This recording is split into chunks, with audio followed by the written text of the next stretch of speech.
Hey, what's up? It is Candace and Vinnie back with you for another edition of Free Advice Friday. In case you haven't noticed, the Capital Region got a little bit of snow. Hello. So on this week's Free Advice Friday, we thought we would give you some suggestions on how to have fun in a snowstorm. Right, left, right, left. Whoa. Score!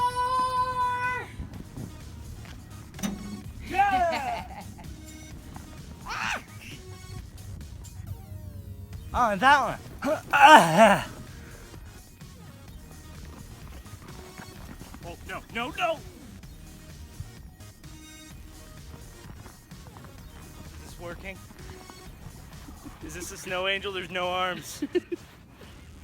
Bottom line is things can get a little dicey when there's a lot of snow falling down from the sky, whether you're driving, trying to get to work. So if you get a couple of minutes, enjoy the snow, have fun. There's no wrong way to have fun in a snowstorm.